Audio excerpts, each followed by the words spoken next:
So we all went to see one battle after another. The hot new Paul Thomas Anderson, starring Teyana Taylor, Regina Hall, Chase Infinity, and some white boy I'd never seen before. Green saw it, and we also had to have a sister on the show, OJ the Critic, because this is a movie very much partly about Black women and what they're doing as far as revolution, as far as raising families and whatnot. I love the film. I have some thoughts on it, some of the racial dynamics, but it was this amazing, engrossing picture about fatherhood, about fathers who are biological and don't want their children, fathers who are not biological and are going the full mile to raise their children, about the sexuality of revolutionaries, about this young Black woman born into the struggle who finds herself in the midst of shit and somehow fights her way out. That was thrilling to watch. It was hard to watch her in trouble because she looks like my sister. She looks like my daughter. So I was like, that's my family. Oh my God. Greeb, what'd you think? To me already. I'm glad I'm on this side. I have a problem with the racial component of this movie. Some of the things that it's saying, maybe not even intentional, but when you watch it, and then some stuff are dialed up, just movie wise, filmmaking wise. Quentin Tarantino will make a world, and characters will be dialed up to 10, but the world's dialed up to 10. This, I felt like the world is at 2, and some characters are at 10, and it doesn't mesh well. So some things that are satirical or even absurdist on purpose don't work to me as an execution. But that's just like the filmmaking thing, which to me is just like, I just didn't like it. But like the character of Sean Penn's character, to me, like people are like, oh, this is such a great character. I was like, Sean Penn is great and he did a great job. That character is dumb. But that's my perspective. You're saying the person, Colonel Lockjaw, is dumb, or the character itself is not an intelligent creation? No, the character itself is not, doesn't work, and it's not so much an unintelligent creation. The character itself feels like its absurdity is dialed up to a 10 in a world that's at 2. It's a world that we can smell and taste and we live in almost, kind of, right? I mean, but then like he makes no sense. He's like the most realistic character of the movie. OJ, what do you think? Because we got OJ the Critic here. He's done some amazing TikToks about this and other movies. Wanted to bring you in to make sure we have a sister's perspective, because it's a very Black woman movie. I hate the people who are like, where's the Black man? Shut the fuck up. Shut the fuck up. Go ahead, OJ. I didn't even think of that. That's crazy. I didn't realize there was no Black man.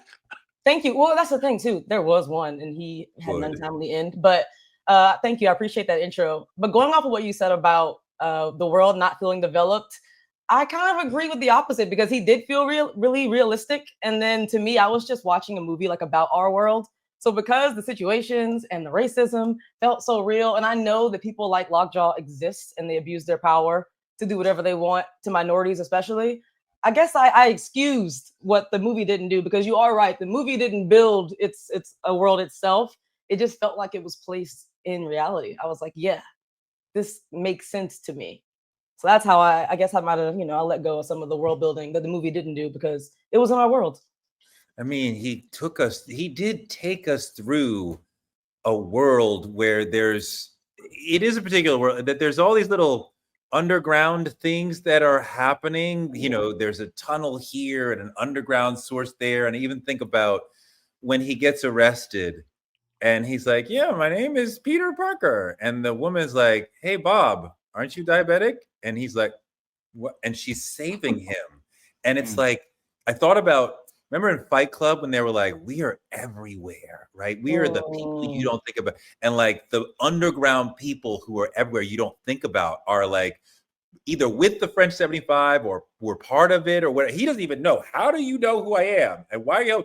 But she's like, we're going to help you and my friend's going to help you. So, I mean, like there is this sort of bubbling my God, the Sisters of the Brave Beaver, that is its own freaking universe. I want to hang out with them. I want to go friggin' spend a weekend with them. What's going on over there? My God, to me, when I don't know why this moment makes me want to cry. When Deandra, Regina Hall, shows up in the high school bathroom to save Willa. And she's going through the script and she's like, say it with me. And not because Deandra needs it, because she knows it's Willa, but she needs Willa to know you can trust me. Because when they told you, somebody's going to say, this is me. I'm here now. Pay attention. Your auntie is here. We got to go right now. And like, just like the loyalty that she's showing, the devotion to like family and comrades and family friends. I'm like, that. I love her. Mm-hmm. I think that. Oh, sorry. Go ahead. No. I was going to ask you. We didn't really get your full on intro thoughts of the movie. We got mine and his. It's like your whole. I think you loved it more than I did. Me? Yes. Yeah. I think I'm the one here that's like a super fan, which I've been really hard on movies this year. But maybe it's my own bias because of the Black women in this movie, and how much it hit me. Even saying part of this movie was really hard to watch. You're mentioning how emotional you felt for like the bathroom scene in certain parts. There's the scene where they're in the underground tunnel discussing Lockjaw. And they're like, oh, he has this mixed race child. And they're like, well, what race? And then there's like this awkward pause.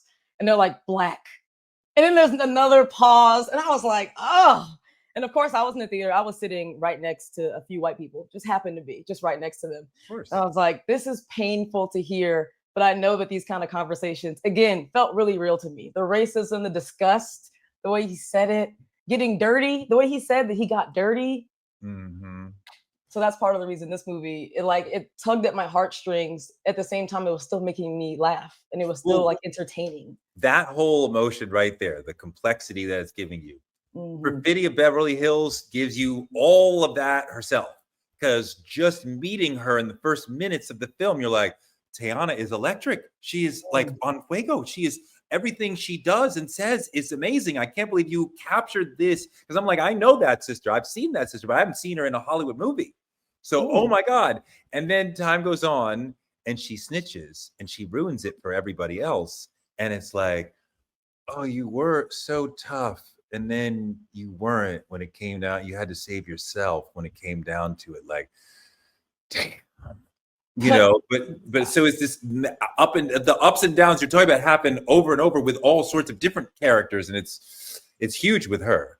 Yeah, the biggest thing about her to me was when she mentioned something about trying to be a revolutionary and like fighting this power, but also fighting battles with yourself.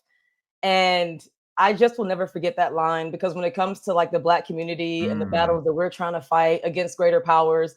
And we're still figuring out our own community, which we should be, because there's so much trauma and history behind why we need to keep figuring out ourselves. And so when she was just like self-destruction, her character was self-destruction in a nutshell. Mm-hmm. And it was really hard to watch, but I also understood. I understood not feeling loved. I understood not feeling understood, being over-sexualized, and all of that, like, going towards her self-destruction. It's like so sad to look at. So you read that as there's a criticism of it being like she doesn't have like her sexuality and the motives for her to get into the revolution and all that doesn't have a real like clear motive. They don't give it meaning throughout this. That is a criticism. Do you feel like what is the purpose and reasoning for her to have all these issues? Or it's complex or layered that she is like the first scene, putting a gun to this guy and turning him on. And that scene kind of goes all the way into her basically having the baby with him. That point, as well as how crazy kind of violent she was towards the revolution and aggressive in it. What is the reason for those things being there in her character from your perspective and looking at it? I mean, to me, her character comes. Are y'all hearing an echo, or is that just me? I did hear an echo there. Did you hear that, Green? If it went away. Okay. Is it good? Okay. Now or you? It happened like really quick. But to me, her character is coming from this place of being one. I don't think she fully understands herself. I feel like she feels pushed into a corner in a lot of ways. I know that she wants to be a revolutionary, but at the same time, she's trying to figure out love herself. And we see that when as soon as she has this child she really doesn't want, she immediately has this postpartum depression where part of it is not even feeling loved or like somebody cares about her. And I can assume that that was always a big part of her life. And if we ask ourselves, you know, why she was even with Bob Caprio in the first place, you have to wonder where that relationship came from. If it came from a place of her feeling like attracted to power and thinking that's where she was going to get it, attracted to someone in a different situation in life, different connections. Like there's so many reasons why we should ask ourselves why she's with the white man in the first place. Well, I feel like that was answered for me in terms of just, you know, having heard and read so much about the Panthers and understanding that there was a lot of sex going on, because it was extraordinarily exciting to be doing these things and standing up to the man, and the adrenaline is flowing, and the men are dressed very well and sexual, and the women were supposed to be submissive to them in many different ways. So, I mean, like, the Panthers were getting it on, and I understood, like, you know, we just came from pulling off this mission. My heart rate is jacked. This cute white boy is here. Like, his heart rate is jacked. Like, I'm surprised they're not all like having an orgy. Like, it's so exciting. And like, part of her thing is like, you know, I can do anything. I am the baddest person in the world. I'm going to grab you, cutie pie. Come here. I'm just going to freaking make you mine now. And I'm like, she's a leader. She is committed to the revolution more than her. I want to say she's committed to the revolution more than her family, but she abandons the revolution when she testifies against them. So, I mean, like, it's complicated, but I mean, I understood the extreme. What was like? Why'd she do that? She started to be really selfish. She started to be really selfish after, you know, again, I think she was forced into having the child in a way. And then immediately after, when she's about to leave and she's like, there's more battles to be fought. I don't want to be here. I want to be outside. She decides to be reckless when they're in the bank. So I think her character had a hard shift. It pulls at your heart, and it puts you in a complicated position to say, hey, here's the first person we asked you to love, and now we're compromising her. She's complicated now, like, but it also sets in motion the rest of the film in that now everyone must scatter, right? And it creates the because it's a chase movie, right? So it creates the chase. So sends Lockjaw on his way, and it sends everybody flying in multiple directions. I was just reading back the plot, like that sort of dynamic happens a couple of times, because like when I can't remember everybody's name, the guy who saves Willa, when he first kidnaps the radio operator, right? And then the kids on the block go and read the paper that he had written on there, right? That sends a message to the rest of the French 75. Got to run. You got to go. He's coming. So they're already like knowing to run away. So that's why Deandra goes, because she hears, right, that message gets to her. So it's amazing how he keeps sort of creating these moments where everybody has to respond to what's just happened.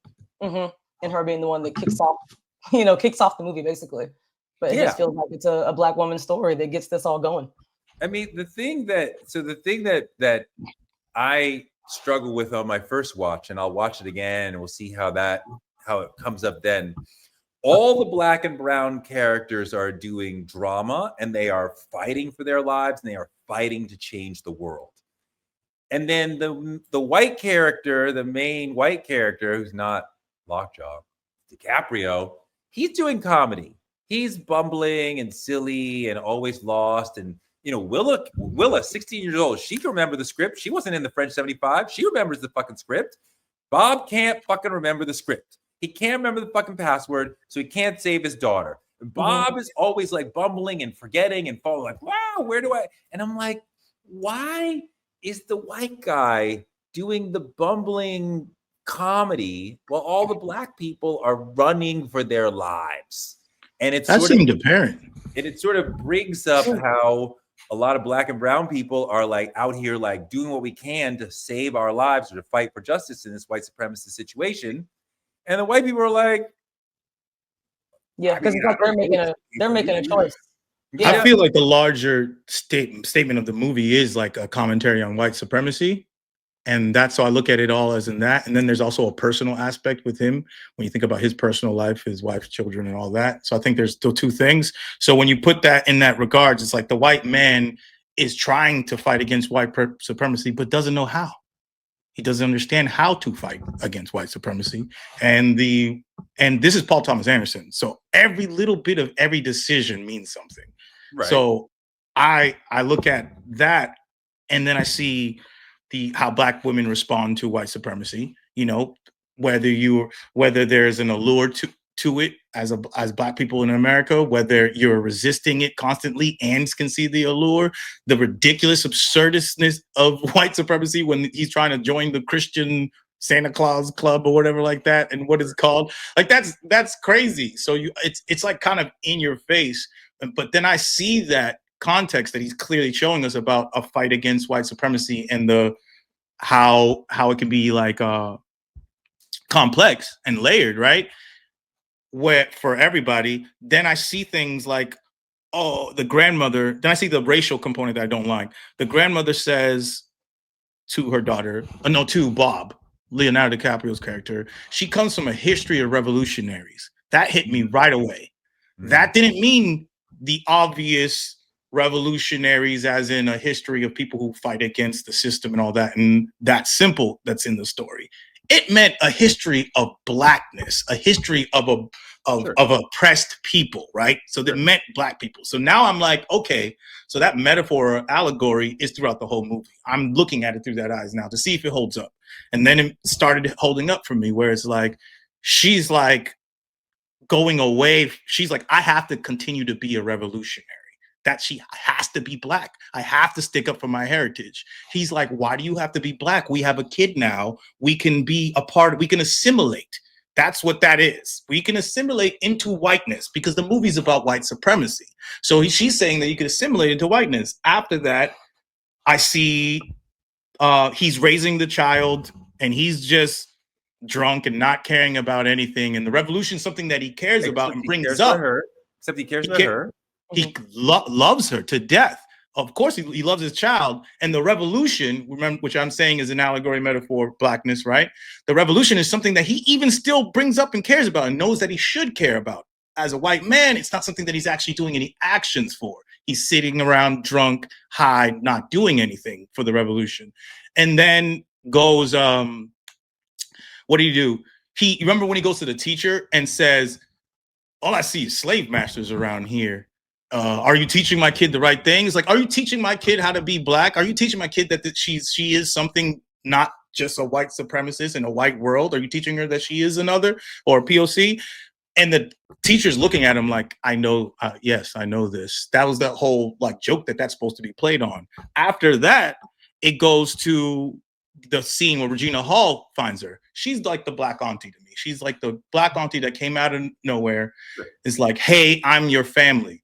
And she's like, I have to trust you because, you know, we are the same. That's basically what happened there with the little revolutionary synchronized melodies, right? I like that. That was kind of interesting.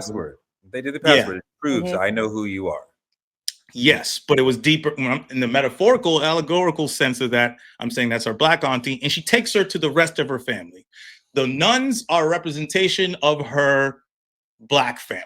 That's what that is to me, allegorically and metaphorically. They tell her about her mom and her heritage, right? That's what happens narratively, but metaphorically, I'm saying they're telling her who she is and where she comes from. And she was living in a world where she just told her dad, no one's coming for us, Dad. Like the revolution's not happening. She's living in a world where that doesn't exist. And remember what I said what the revolution is, her heritage, her Blackness. So after that, and I'm going through a whole movie with this allegory. After that, she finds out about her mom and heritage and she's rejecting it. But in turn, the movie says that she's liberated by this truth about her mom. It's like, well, she was just trying to be a revolutionary. Things happen. She finds out that her dad, who her real dad is and doesn't love her, doesn't want her. This white supremacist world is against her. She realizes that. And now she's liberated by that. And in the end, she's being a revolutionary in her way. Her dad's accepting of this new world. That's why he's playing around with an iPhone and doesn't know how to use an iPhone. Now he's an iPhone user. So he's actually like, okay, I'm going to still be this corporate like white dude in this white world, but I'm going to let her go protest on the weekends. because that's what she was heading to. I think just a protest, correct? Like in Oakland. To me, when I read the movie in that way and all those things match up, that shit's problematic as fuck for me.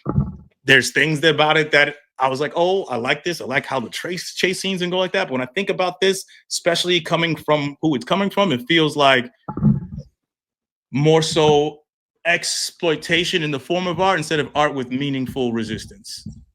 That's how I feel about it. Because when I think about those things, I'm like, so her white father is just like, whatever, go be black on the weekends? Is that what happened just right there? It's like, that's what you mean? What's the point of this movie? What's the meaning of it is my issue. Yeah, I think part of the meaning, there's a lot of different meanings, but when she goes to Oakland, I'm like, okay, she's become her mother's daughter. Her father's daughter as well, because he was clearly part of the shits too. But like, she's like, I am leaving you to go to a protest just the same way mom was leaving you to go to a protest, a couple hours ago, a couple years ago. So, I mean, she's come through all the things. She learned about her mother, who she really is. She learned about who her father really is and how much is risked in being part of that shit. And I still want to do that. This is my blood. This is what I'm all about. So I'm running out the door to go join another protest because that's who I am. Yeah, I think part of it was also tackling being biracial, because part of the reason that Caprio's character was there, he is white, and it feels like he's someone that has more of a choice. He is a revolutionary, but he also can, like you're saying, on the weekends, he can be white when he wants to be and completely detached from worrying about the revolution outside of having a biracial daughter. And then when she understands that a part of her is just so hated because she is black, and she realizes like who her father is, and then she has to tackle that. But when you say that she gets to choose to be black on the weekends, that makes it sound terrible. But I feel like her embracing. He allows her to be black on the weekends. So I said she's black all the time. Okay. I was talking about his role in that is my issue, because it's framing it from this white liberal perspective, and I think that's what the movie is. It's like a white liberal fantasy of a revolution, and I'm like, that's problematic for me when I'm watching it.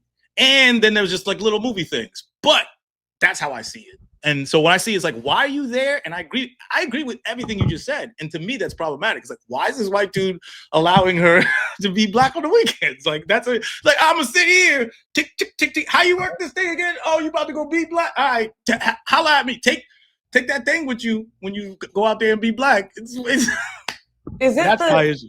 Is it also the comedy that's getting in the way? Like, is it because Caprio's character is also unserious that's making you feel like it's this fantastical comedy got in my way, not only for that, but just because it wasn't funny to me. I didn't laugh out loud once.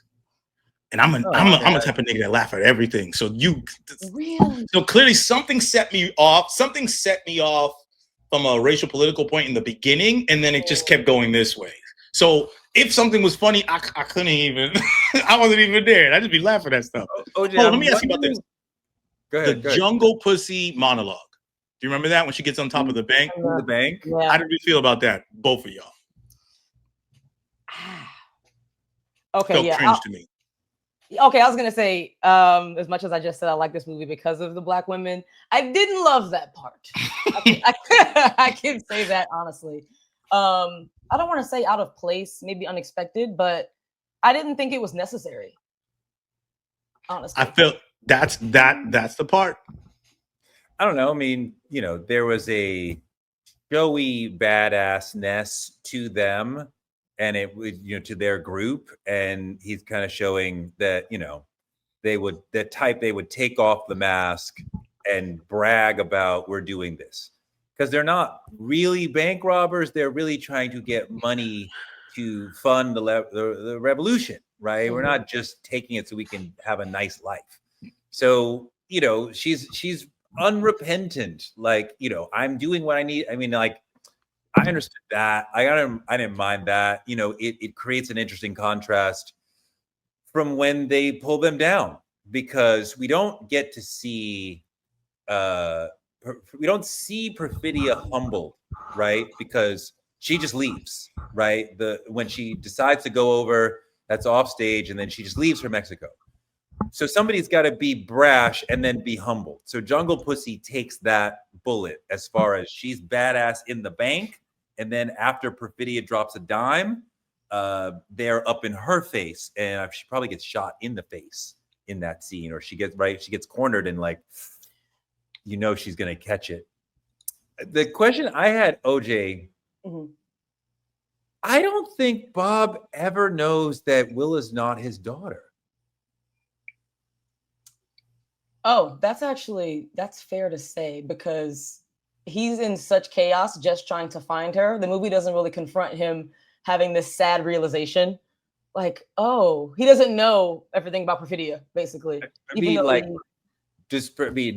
obviously, the movie gives you no hint that Perfidia might have said something, or he might have thought, isn't that right? So when the movie really gets going, he clearly has no idea. And really the question then becomes, do you think off stage Willa was like, so this thing came up when I was kidnapped by Lockjaw that we should talk? I imagine she probably never says that to him, but I mean, I'm like, I don't know. So she knows and we know, and he doesn't know that's not really his daughter. There had to be his biological daughter. But she didn't seem too alarmed when he's over there swabbing her. Here's the two things that make it seem that I thought that too, but I'm saying then I thought, like, she calls him Bob. At the end, she calls him Dad. But she calls him Bob in the beginning. Which shows. So to me, I'm like, I love you, your dad. Yeah. But in the beginning, she's calling her Bob. So I feel like maybe there was a conversation or understanding of you're not really my dad, but you're my dad. I mean, she's waiting for the lines to drop just like everyone else. She does not know how those lines are going to drop. And when he jabs that thing in her mouth, she's freaking traumatized and fucking chained up. Like, she's waiting for the lines to drop, but why would this person be her dad? Like, there was not a distraughtness in, like, this is not a possibility. So I don't know. Hold on. I said I don't know. I'm just saying. Why is he walking around with a Maury Povich machine everywhere he goes? Like, what is that? Who has this walking DNA device at any second? Well, he was on mission. He knew that in order to become a part of the white supremacist group, he had to do that test in order to, and get rid of this black baby. Yeah, he was ready with that thing. That was the whole reason he was there. Hey, my man got shot in the face and started walking up the hill. Come on, you didn't laugh. I was not okay with that scene at all. You didn't laugh at all. I didn't think that was funny. I was like, what about? I was like, but you didn't laugh at Sean Penn's face after the fucking accident and all that shit? Nah, I wasn't laughing. That was hysterical. I was just like, wow. They really went there. When Caprio tried to jump on the roofs, he's like older and fell, hit the tree, and then immediately gets tased and arrested. None of that got you. The tase, maybe I smirked a little bit. That was a little funny, but a little slapstick. You know what I'm talking about? But I was already just looking at, like, after that Jungle Pussy, I was just like, and in the beginning, I was just like, okay, let's see where this is going. Like, where is she at? Who is this woman, Teyana Taylor's character? I mean, I was so inspired by her spirit. And like the film, different people are the stars of different quadrants of the film. So she's the star of the first quadrant, and then she kind of disappears for the last three. And I come out of like her part, like so like inspired and enlivened with the freaking AK with 9 months pregnant. I feel like Tony Montana, and like just every moment with her was like smoldering, like she's hot, she's sexual, she's powerful, she's inspiring. I'm like, I just love your spirit. So I am blown away by that. And I guess Willa takes over the second part, or the third part. Bob takes over a part. I guess Willa, it's complicated. But go ahead, OJ. I was gonna say, I want to speak to, because you did feel really inspired and empowered, but I was struggling more, I think, because the scene, which I think they had that scene in the trailers, where she's 9 months pregnant with the AK, but it's also concerning to look at, because right away my reaction was like, oh, I don't know if that feels safe or normal, which I know that was the point. It's really striking. But then there's the scene that happens afterwards where Bob mentions, I don't know if she knows she's pregnant, and her line where she said, this pussy is for war. And that was really hard to hear, because then you realize, oh, okay, this is how she views herself, what she's useful for, and how she can be of use to a revolution. And there was something really sad about it, even though she was like using it to empower herself and to take advantage of Lockwood, because that again was linked to her sexuality. But it was hard to look at. And then of course there's the self-destruction and the being the rat and all of that came after. It's like grimacing for a while there. What do you think her being a rat kind of means? I mean, to the movie, not just to the plot. Like someone who's so focused on the cause and revolution and then just gave it up. Well, no, but she's captured. It's the selfishness. I need to free myself, and it also propels us into the next part of the film. So this starts the journey, right? The chase part. But Sean Penn's Lockjaw is one of the great movie villains of this modern era. The tics, the walk, the shit that he's saying, his smoldering intensity in every moment. He may not say anything and dominate the scene. There was a moment when they were about to deploy near Backton Cross, and he's sitting and all the other cops, Bacon, are fucking standing, and their faces are whatever, and he's doing the freaking Sean Penn scowly thing, and I'm like, every moment with you just burns and sizzles. You are amazing. There was that scene where he immediately after getting close to her face was just like, you should put makeup on, make an effort. And then just like sits down, he's doing the smoldering thing, and you're just like, oh my God, this guy's terrible. But that moment too, so many teenagers on screen act very submissive and pliant, and like the screenwriters can't imagine a young adult, unless they're in a young adult movie, talking back to adults. Willa behaves in that moment the way a teenager would, right? She starts trolling him and rage baiting him and dissing him. Your shirt's too tight and your pants are too tight, and like you look like a fucking idiot. And now he's like, do you think I'm a homosexual? Like, well, I didn't say that. But you think I'm a homosexual? So crazy. And she's like, just fucking with him and just trying to escape and get away. And like, it's more akin to what I think a teenager would do than I normally see in Hollywood.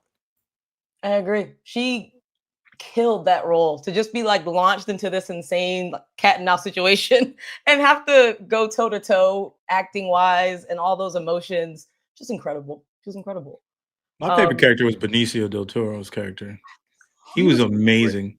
He was great. I would watch a whole movie with that character.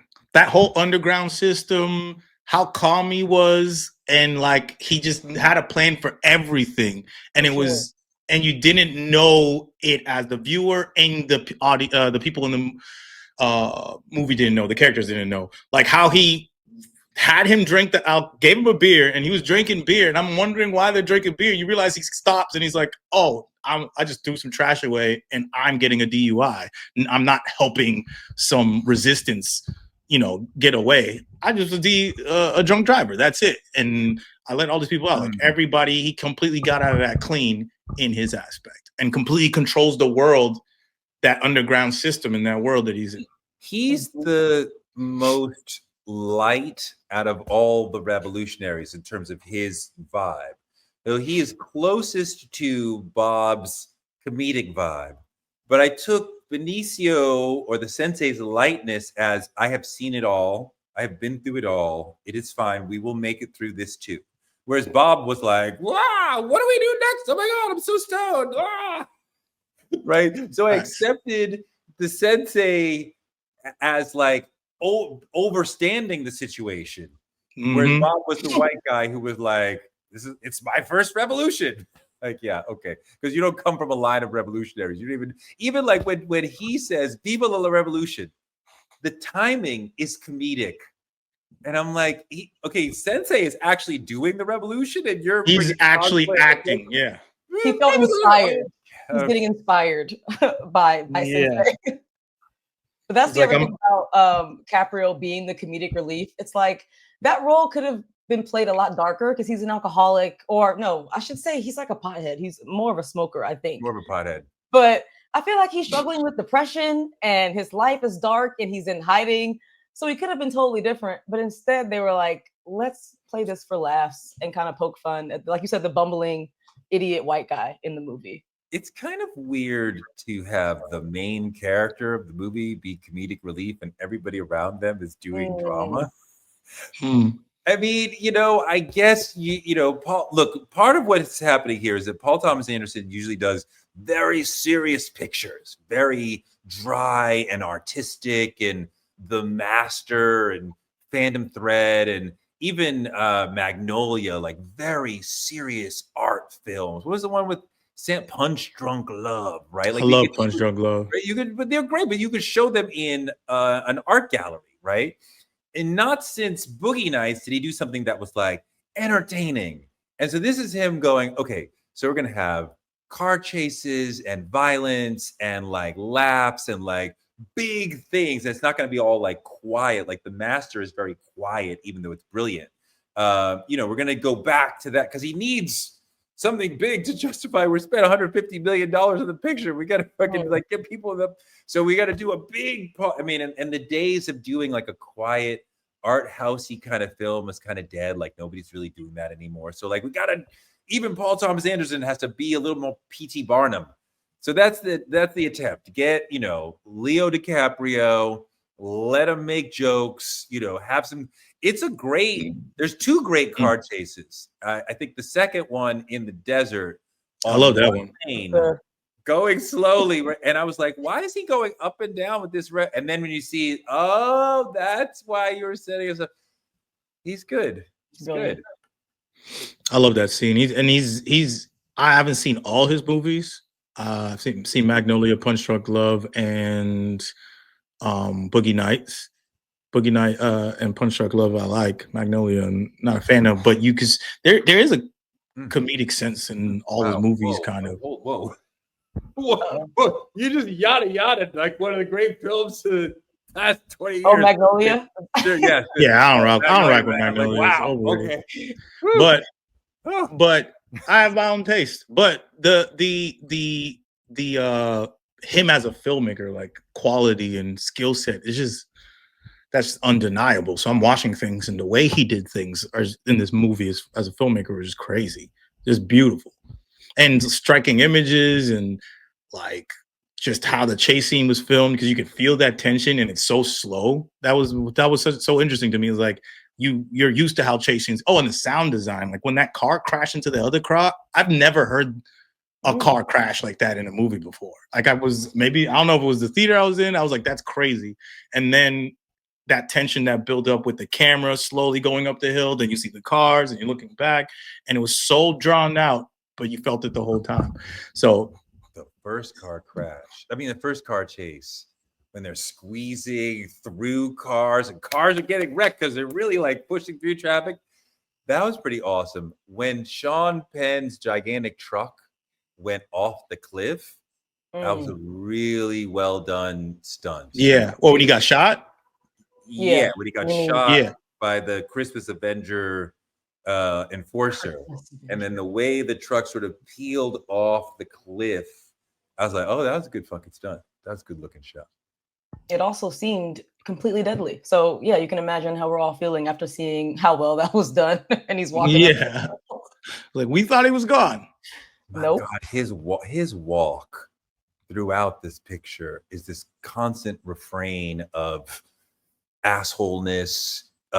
You know, he's not going to be stopped. There's moments when there seems like there's a crick in his back or whatever, but then he still is able to put on all the gear and all the military shit and fucking march like he's in taps or some shit.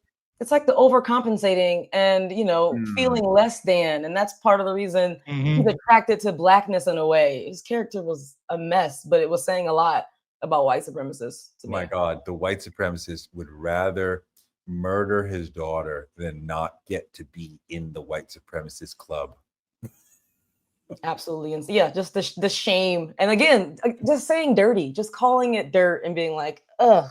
Give a shout out to, I think his name is Avanti, who like I won't kill Willa, but I will drive her to the place where she will get killed. Wait a minute. No. I can't leave her. I can't. I've suddenly found my heart. Not on the way, but after I dropped her off, when I know what will happen, then I suddenly found my heart. Because I was like, shit, they really put her in the middle of some shit. She going to MacGyver her way out of this herself? Like, no, he's not leaving. Oh, okay.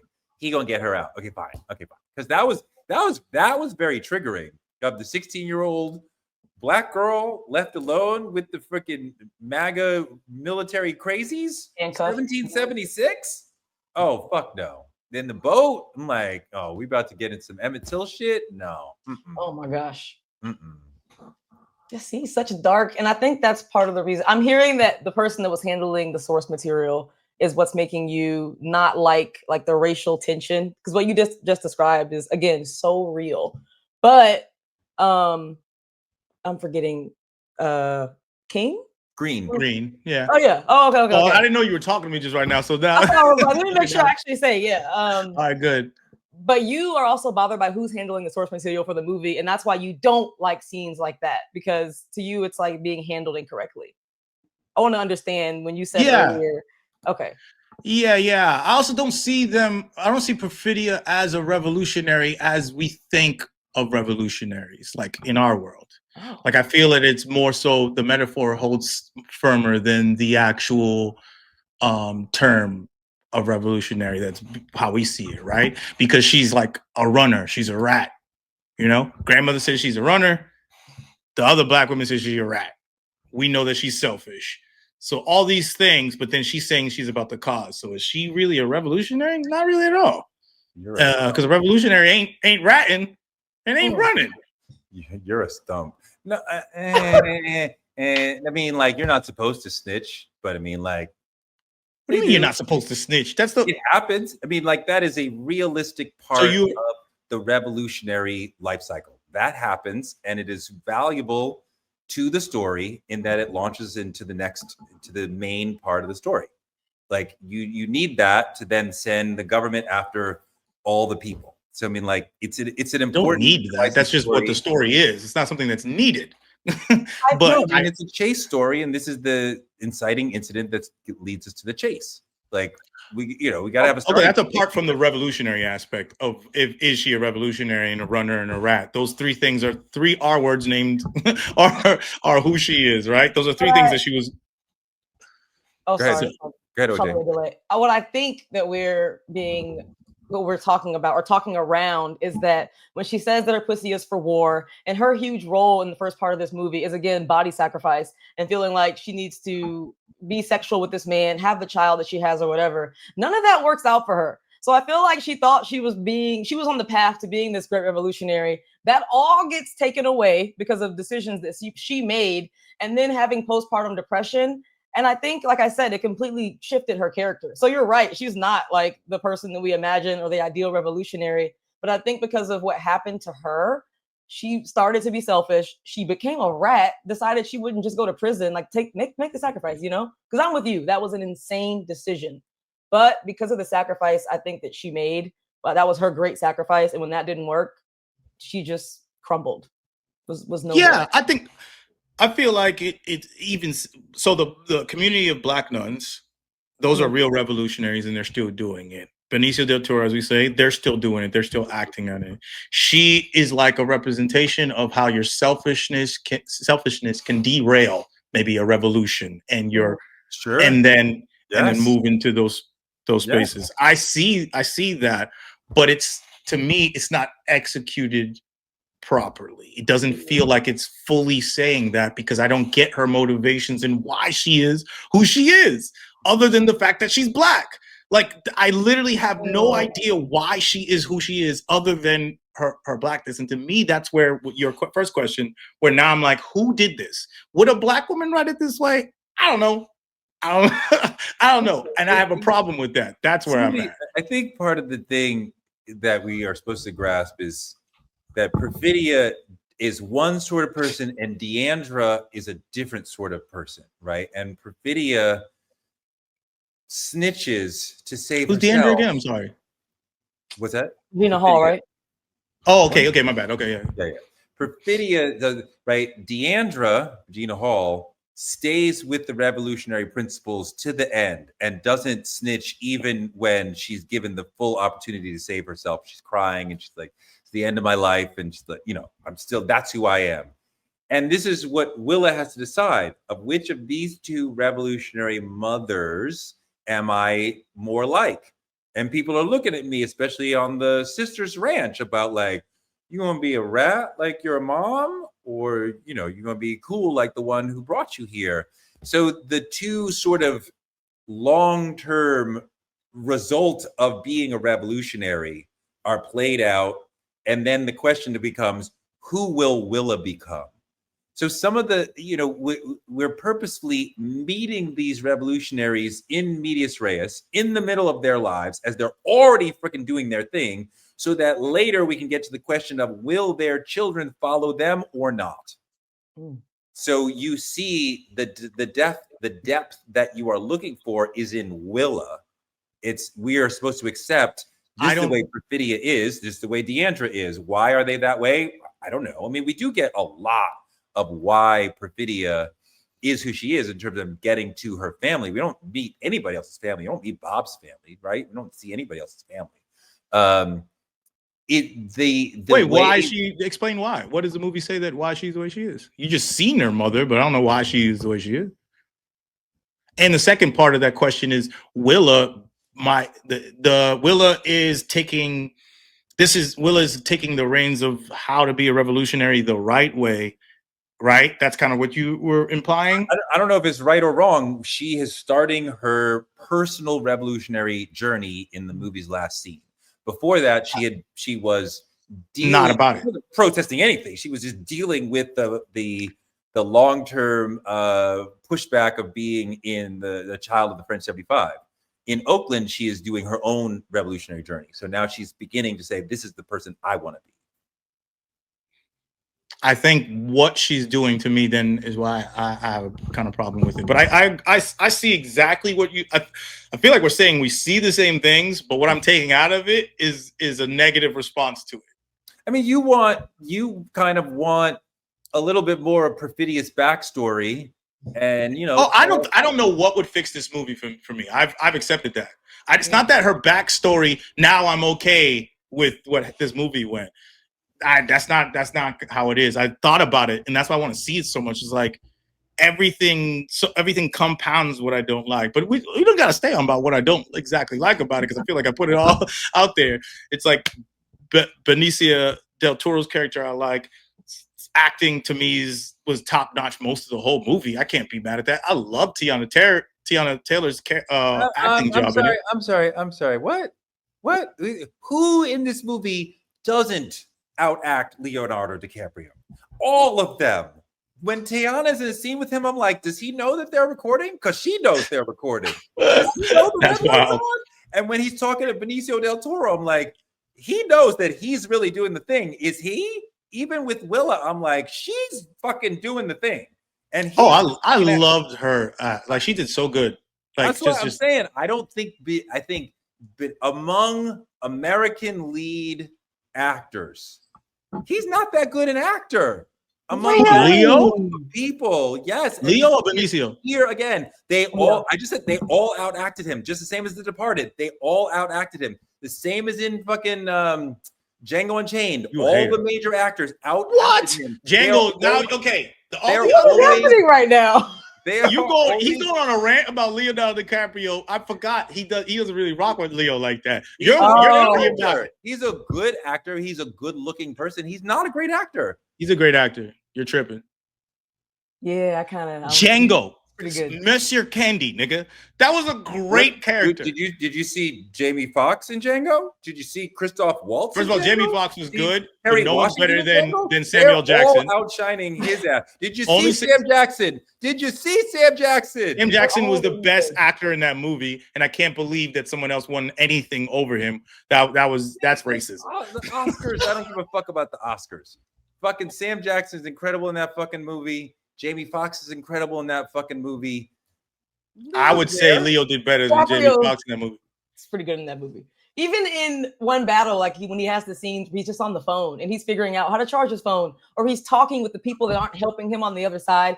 I thought that was good acting. I was entertained by him again. He was good, humbling idiot, but he was doing his thing by himself. He reminded me of the Big Lebowski in that movie. Yeah, he's the dude. Yeah. He's the dude. Revolutionary. Yeah. So true. It's so true. Yeah.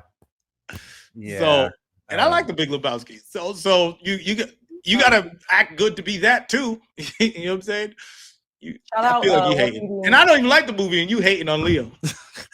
I know. I didn't. He's consistently a problem. It's just, you know, it's not the level of all the other people. I thought it was quite clear in the first scenes with Teyana Taylor. I'm like, she is acting the circles around him. Like I was so shocked by how well the sexual chemistry between them was actually working. Like it was working better than I thought it would. I wasn't even noticing. You're saying, did he know the cameras were rolling? Because I was like, wow, they actually figured out these two being in a relationship together and blowing stuff up. And he felt so small. Leo felt so small, didn't he? Yes, that's how he's a good actor. No, that's good acting. Yes, he felt so small, and she felt so big. And he's Leonardo DiCaprio. That is on both their parts, not just her. I don't know. Because you could come in the scene and be Robert De Niro and supposed to be like this guy that's not taking up space. I mean, I felt like she just grabbed the white boy and was like, "You're mine now." Like, I didn't feel necessarily sexual chemistry. I felt like she's the most powerful person in this moment, and she can have any of them. She could have turned to any of them and be like, "You're mine," and the person would like, "Fine," and she just chose him. I agree with that. And stuck her tongue down his throat, and he's like, Bob's like, "Well, what can I do?" Or Ghetto Pat at that point. What can I do? She's more powerful than me. Again, you think that makes him you think that was an acting thing, or the character's the story thing? I see in the energy between them, especially in that car, I'm like, she is acting with every fiber of her spirit, and he's just there. That's funny. I feel weird trying to defend something I don't even like. But you're right. It does speak to the character. Like the role he was playing is also what I think you're noticing. Even when she climbs on top of him, he's sitting on the chair or the couch, and she is again advancing. It just felt like that's what he was supposed to be doing. Yeah.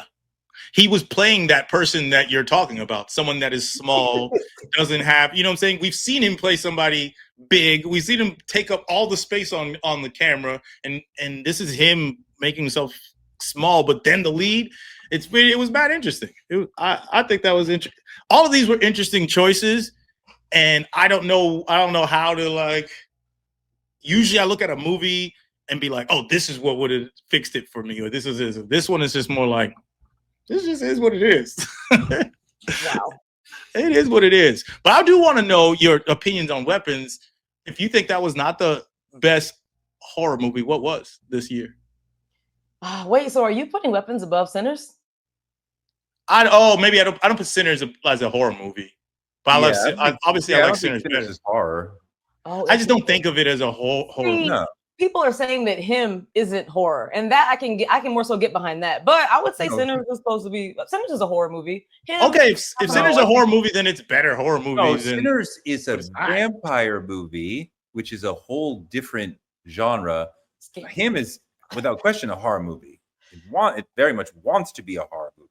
Right? I like psychological thriller for Him more. Like there's a bunch of us that think that label would have fit better, and maybe people wouldn't have hated it as much if it had. My sister. Oh, what's up? Him is not smart enough to be a psychological What are we talking about right now? Look, I know it did a lot of really obvious stuff, but all three of them are horror movies if we pare it down to simple genre statements, but they are layered. Sinners a horror movie at all. Vampire is is a subgenre of horror. A vampire movie is a subgenre of horror, so it is a horror movie. But I'm saying I don't put it. Somehow, Sinners and Weapons don't belong in the same conversation. No. I don't know. I just don't put them in the same conversation. Whereas, like a Jordan Peele movie, Weapons is like white Jordan Peele to me. It is like in that range where Jordan Peele's playing with so many genres within this like horror aesthetic. that's how he is. Where it's like, and he's saying so much. Like Weapons says so much about like addiction and alcoholism and all these things that make me enjoy the movie. And it says it's greatly. And so I was like, I enjoy this movie a lot because it says something on the surface. It was fun, and then the depth. That's wild. Did you laugh watching Weapons? Did the comedy in that movie get you? I died. Yeah. Those kids, I was dying. Wow. Okay. I get it. I'm learning the taste here. I see it. Yeah. I was dying at it. But like I said, I'd be laughing at most things. I'm surprised I didn't laugh at this movie, but I think I was hating once I saw here's my thing with the Jungle Pussy rant. I was with black women. Black women saw it earlier, and then I talked to them. Everybody said that felt unreal. Like it didn't feel like a black woman would get up there and say that. And I agreed with them. And I was like, that makes sense to me. So I'll be asking questions when it comes to that. Because I ain't a black woman. So I don't know. But it felt weird. It's like, they're about to do Set It Off in this bitch. And I'm like, Set It Off. This feels weird. Yeah, this is Black Power. I was like, what are you talking about right now? Her and Perfidia were totally, like you said, I forget Regina Hall's character's name, but she was a different kind of black character. Yeah, than like Jungle Pussy and Perfidia were, because they were doing like crazy out loud stuff, and then opposite. Yeah, but I see that. I see that there was different. At least there was different types of black women, right? So and that's why I said I appreciate it and hope to see what black women think about it. But Weapons is good, man. I think you're a hater. You see Weapons yet, Torrey? No, I haven't seen Weapons because they said it was horror. They said it was a horror movie, and the imagery was all children. And I'm like, nah, I ain't gonna see no horror movie with children. That's part of my thing too with One Battle After Another, that we spend a significant amount of the picture, like a good 30 minutes, with a teenage girl in handcuffs and basically imprisoned and imperiled, like she's about to be potentially raped or killed, right? And I never really thought that they would rape her on screen, but like I don't know what's about to happen to this girl in the midst of, and it's similar to, was it Furiosa, where they had Anya Joy Taylor or her younger self incarcerated, like in a traveling prison cage for like the first 30 minutes of the movie. And I'm like, enough with the fucking imprisoning teenage girls. Like that shit is very stressful and triggering and hard to watch. And like, I can't have a teenage girl in multiple scenes in handcuffs. I'm like, it's good on that. Yeah. It's very intentional. It's like one of the worst things you could look at is either a young girl, a young woman, kids being manipulated, tortured, kidnapped. It's supposed to get that reaction because it's just one of the worst things. So you're having the proper, that's how you should feel. That's how you should feel in those. It's too much. It's thinking me too much. Yeah, some people don't like horror movies at all and just can't watch them at all. Just because it's like. I love that you said that. I have like these movie nights. I have black movie nights. I have like friends and people over. Whenever I decide to do a movie that's horror, even if it's like a black like Candyman, I don't have any. They're not coming. I get messages like, "Yeah, I'm not coming to watch that one." I don't do horror, but it's always my black friends and people in my community to say that. And I'm like, yeah, they're like, I don't do Especially if there's like any type of voodoo-ish type shit or like dealing with God or anything like that, devil. They're like, we good. You don't have like a black movie night where it's only black movies.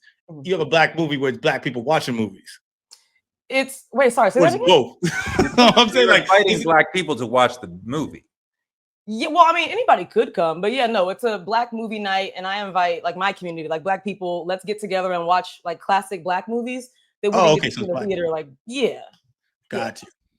But no, I didn't know if it was just the black people there or the movies were black.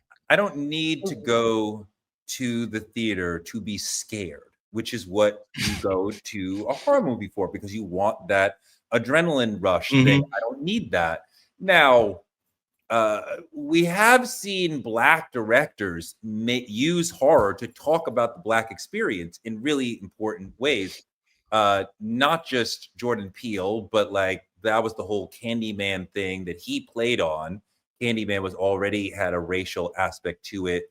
There's other films that have used horror tropes to talk about race and racism. And that has been really, I think, exciting for a lot of Black audiences. Like, I'll see a horror movie that's talking about race and racism, but just to see some rando pop up somebody in their dreams or whatever the fuck, I'm good. I don't. That's how I feel about it, except for Saw.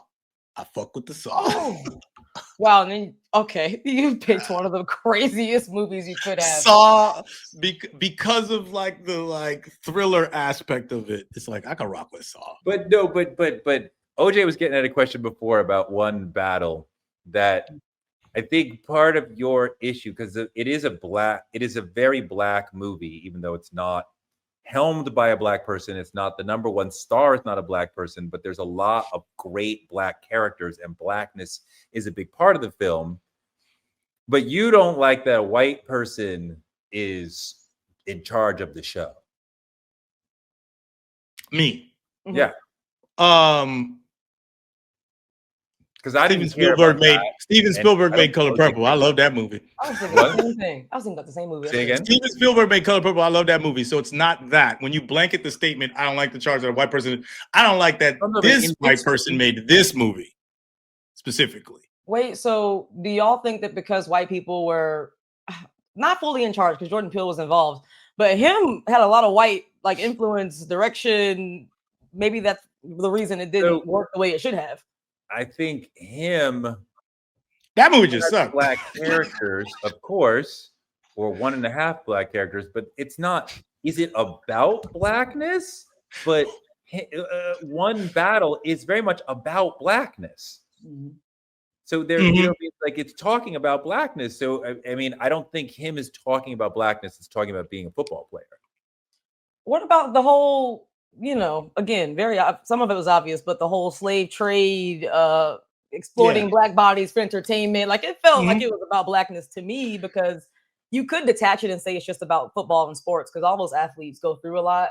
But the slave trade specifically, and how it was about Blackness as well. Yeah. I don't know if it has to do with because it could have been the studio. This happens no matter what, right? Too, you could get the movie. They could have a movie saying all these things and feel all right, and the studio's like, I don't like this, I don't like this, and that made sense of the narrative or the allegory that they were trying to do. But now they got to cut a scene out. That happens so much. It's the hardest thing. Everyone says that it's the hardest thing in the world to make a good movie, because you have too many people involved. His problem is not that they're missing a scene; they're missing a lot of shit. No, but the movie. That's what I'm saying. That movie is just bad. It is about Blackness, but that movie's bad.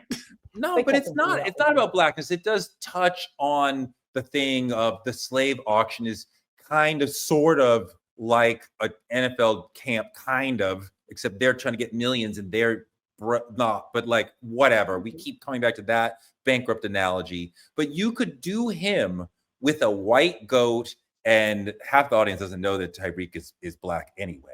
You could not do one battle after another. Why you keep coming at him? Video, white Deandra and white Willa. That would make no sense, right? The racial aspect of it. You could not. Yeah. What it is. And him, you could do that. I think the fact that I disagree and say that there's reason why Tyreek is passing Black or a light-skinned Black in the movie is critical to his character. And I think that Blackness is a big thing in him. It's just that it sucks. Wait, when do they even, except for the slave trade thing, which is a comment on football, when does the film acknowledge that Tyreek is Black? It doesn't matter that he's Black. He could be white. It doesn't matter. They don't acknowledge Blackness in one battle after another. No, of course they do. You don't have. No, I'm talking about of the character. No, of course in the beginning. Of course, those characters with those. I mean, the whole, they're doing a Black Panther symbolism. So I mean, the Blackness is inherent in the film. Well, that's why I'm trying. You see, that's what I get you. Tyreek, not Tyreek. I don't think. Go ahead, OJ. Is Tyreek not being a young boy and knowing how, Black men especially are told your athleticism, your body is basically what's important. So being a little kid and being I'm him, that's striking to me. If you change the Black characters in him to white, yes, you have a movie about football and the issues within it, but all the black characters were black for a reason to me, and the white ones were white. And it was very much much white devil and black. Look at all the white people. The only way. Yeah. White saviors. He put his name was White on the back, and the jersey said Saviors. White saviors. That was a very black-oriented, blackety black movie. That's why Jordan Peele wanted to. It just was bad, and what they were saying they didn't execute correctly. So therefore, you're looking at it like this is bullshit, which I agree with you. I got to be clear. I don't think it was bad. I do know the movie had an editing problem, and it had a problem. It wasn't trusting the audience. It was too on the nose. I don't think it was. Well, it also had like acting problems and script problems and sound design problems. But the cinematography was on point. Like top notch. It is a beautiful fucking movie. I've watched something else that nigga does. Just make sure he don't write it. Oh my god! When they was out in the field and they had the little shirts with little bumps on them, I'm like, yo, they look good out here. This movie sucks, but it's beautiful. Great shots. Like I'm talking about great imagery and shots. X-rays. I was with Camera the work. X-rays. Yeah. Oh yeah, the X-ray. His brain was about to explode with one more hit, right? Before he got to the goat's camp.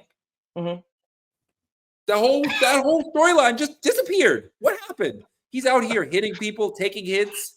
His head could have exploded, and then like we could have gone on that. No, just nothing. He was struggling. I feel like, well, one, we see the scar bleed, so you know that there's something nothing going happened. on. But then the blood, but him taking the blood that they keep trying to inject him with, I thought that was helping the whole process with his head. Was it not? It was. Yeah. I mean, I told him that in our him little review where we bashed it for 20 minutes. I told him that the blood was healing him, but they explained it visually. They didn't explain it with any text or dialogue. But visually, you saw that it was.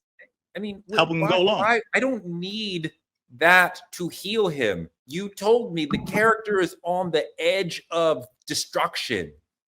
I don't need healing, especially 45 minutes later. Well, that was his motive to take the blood because it made him feel good. It secretly at first, he didn't know that he was taking it.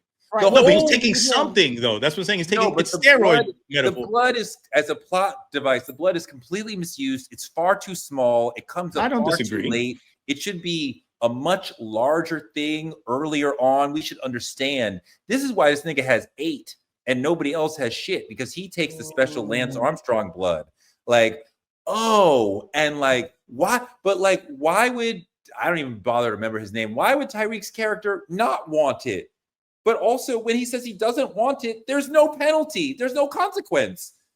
What the fuck are we doing? Well, then why is this such a big thing? If it's not, like, I agree that you should have known about it earlier on, because the audience would understand the desire to take something that will make you better. I mean, when you're just taking it for no reason, he just took, some guy just pricked him, and then he's like, oh yeah. It's like we didn't really grasp the idea that this is making me better and it made you better, so I want to have the same thing you have. He cracked somebody's head and then it turns out it was him. That was crazy. Like that had to be the blood at play and the situation he was in. Because remember the scene? Yeah, and you're like, oh my God. Yes. He was enhanced. It wasn't explained greatly though. Yeah, I know that you are right, but I didn't realize that until later. Like in the moment, I was like, oh, he's beating up him. And then half an hour later, I'm like, wait a minute, what happened to, he was about to ruin his whole life and body with more hit. That's fair, because of the secrecy of the injection. You say that in a movie, that soon the guy's gonna take that hit, and then we're gonna have to deal with the next level. You could have gotten him to like, oh my God, his football career is about to end. I mean, really, like, what was the point of him even going to the GOAT's camp? They killed all the people and he walked away. So is he going to sign with another NFL team? Or is he going to get fucking arrested for mass murder? Or like he's going to go to the CFL now? Like, where do you go from there? Like, I can't have the character destroy the world. Where does he go from here? He cannot walk down the street. Everybody's fucking, the police have to take him away forever. What are we doing? The fuck? That's true. He should go to prison. I don't know later. how you enjoyed that movie, my sister, because that movie was a mess. I didn't enjoy the end. No. Actually, you know what? I was like, we're doing fine until we got to the goats camp, and then things, right? I think we both were like, when the dude was taking footballs to the face, and then like nothing really came of that. We both were like, oh no, oh, we're not in good hands. It was, I think it was actually great up until then too. Like it built the story perfectly. He gets to the goat camp, things are happening. I'm like, you guys didn't know what to do at this at this point. It was after the woman that broke into the thing like wants to have sex with him. She like, yeah. She's like, oh my God, I want you. And he starts to kiss her a little bit. That goes away. I guess that was my point. That the football and he shoots her. No, strangled her. He strangled her. And you were like, why does he have to strangle her? Why didn't he just leave? I was like, what's going on? You don't have to murder her. Just leave. Security will surely be there. Just run away from her. Because it's a small space. You're a professional athlete. It's because he can do whatever he wants, though. Like, maybe that's what it was to me, is that like black athletes have so much power. Like, they make it seem like that's how black men get all their power. It's being an athlete. He can strangle white women. He can win all these football titles, have all this money because he's black and he's. But wait. So yeah, but that has to be earned, OJ. Like you have symbolism and metaphors in an allegorical story. Your symbolisms are tools to tell the story, and you have to earn it with the plot in the story. You can't just be like, this is a symbol for this, and you know that black people do this, therefore this could work that way. It's like, no, why? Show me in your story why black people have this. You can't just have that implication out of nowhere. Like I don't feel that from those characters that they can do anything and do everything, and this is what they have to deal with. I didn't feel that. I didn't feel the stress of that Marlon Wayans character felt to be great. I didn't feel the stress that Tyreek, the main character, felt to be great or wanted to, or the steroids that are going into him, changing him. Like that could have been communicated better, and we would have got that as an audience. Wait, how, who is this monster that just emerged out of nowhere and beat the shit out of him and then just disappears? Who is that? Oh, where are they from? Yeah, the mascot. No, I don't think that's the mascot. This is before he got to, because he got his ass kicked before he got to Damon's camp. You're talking about the first hit that he ever had with the guy with the horns. Yeah, and it's wasn't that the savior mascot? They set him up the whole time. They were like, they weakened him on purpose. I thought that was a mask. Oh, no, they were supposed to be beating him up on purpose so that he would end up with the saviors? To signing him. Yeah, controlling which is a metaphor or symbolism for controlling the career of a kid from their childhood. To beat him up?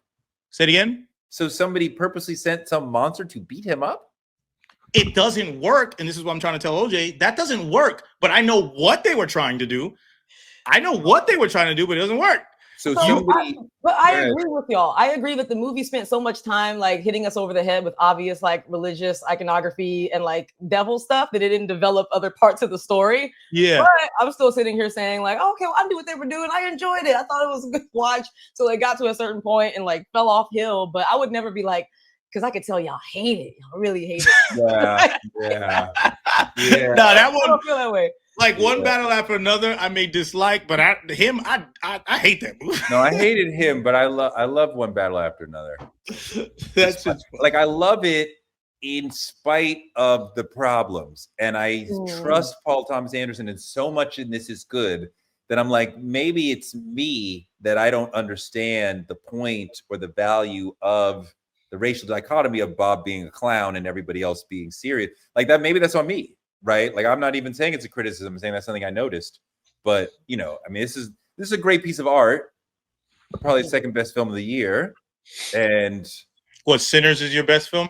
Of course, for sure. What about you, OJ? Sinners is best for me. Like, what are you excited to that's coming out in the pipeline so we can invite you again and we have another conversation? I would love to come back. And for me, I'm about to nerd out because it's Dune. It's not a black film or anything, but I'm excited about Dune. That's my thing. Yes. Yes. We are going to have a 4-hour series. We're gonna do a series on that. Yes. Nice. I have a friend. Oh, snap. We're gonna do a video about Dune that's longer than the movie. Very possible. Very Yeah. possible. A lot of I'm making my boyfriend rewatch, or he hasn't seen them. I'm making him watch them all right now, just to make sure he understands. Because no, we gotta Get be it, get heavy. We gotta understand. Yeah. That's what I'm talking I just want about. to understand if this movie will tell us, because I love when they were riding on the giant sandworms. Mm. How do they get off? Let me. Did you? Well, get you the go into the sand and then they just drop you off at the top of the sand. Yeah, this thing is gigantic. It's like I asked 5 times the size of a city bus, and you're riding on top of it. It's probably going 100 miles an hour without even blinking. And you think you go what? You gotta fucking stop, motherfucker! Like, no, you were lucky to get on there. How do you get off? The film never addresses how do you get off. And I forgave one person being able to get off somehow, but when you see they're transporting like their community, like they got the cocoons and like mad people up there, that's when I was like, well, I'm not sure how that works. How y'all even staying on for real? Timothy will just jump off. He's the he's the one. He'll jump off and nothing will be broken. But yes, when the queen with the all-seeing future fucking looking fucking queen is in a fucking tent in a fucking veil and all this, she's not jumping off. Like I said, she's pregnant in the movie. Gracefully drops her at that off. point in the movie, right? Yeah, she's pregnant. Oh yeah, maybe her at child. that moment in the movie, right? She's not jumping off. How does she get off?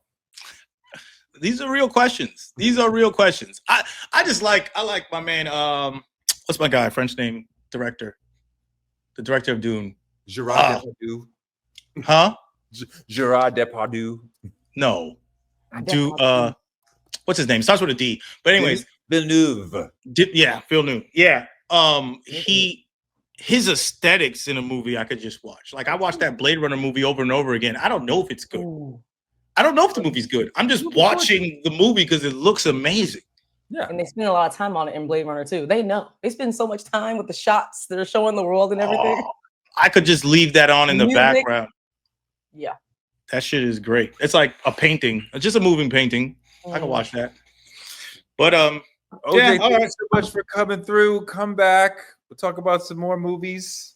I would love to be back. Thank you so much for having me. This was fun. Tell the folks where they can find you. Oh yeah, and thanks earlier. You mentioned OJ the Critic on TikTok. That's where I spend a lot of my time. Please come check me out. Dope.